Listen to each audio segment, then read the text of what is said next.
Beaucoup moins dangereuse, la randonnée pédestre pratiquée chaque année par 18 millions de Français, dont 70% utilisent un smartphone pour faciliter l'accès aux itinéraires. Tous les sentiers sont désormais répertoriés numériquement. C'est notre rubrique Conso Tendance, reportage dans les gorges de l'Allier, Sybille Bromberg et Olivier Palomino.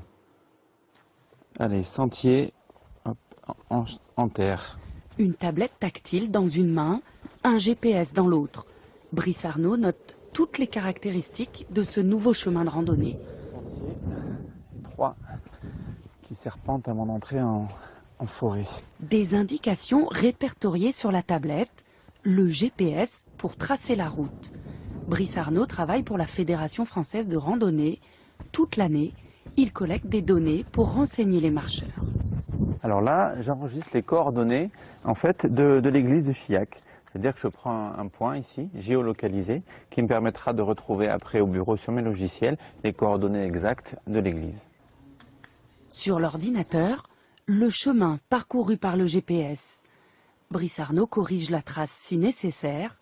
Le randonneur doit savoir exactement où passer. À savoir, est-ce que c'est du goudron, est-ce que c'est du chemin herbeux, est-ce que c'est de la terre, donc la caractéristique du chemin, son statut foncier, est-ce que c'est un chemin public, est-ce que c'est un chemin privé. On peut collecter aussi le balisage, la couleur du balisage, l'état du balisage. Un petit peu.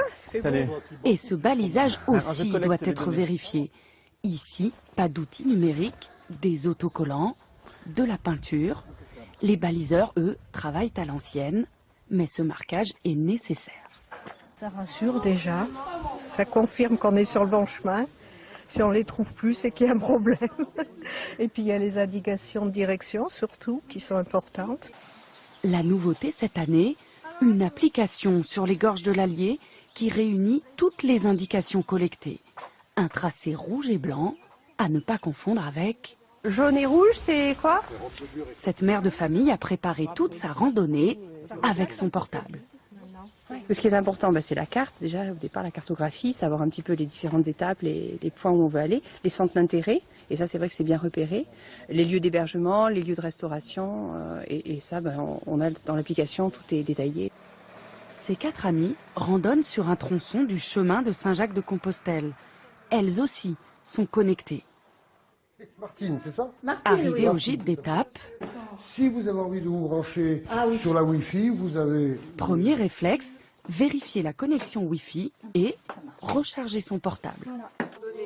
Pas facile de déconnecter, même en randonnée.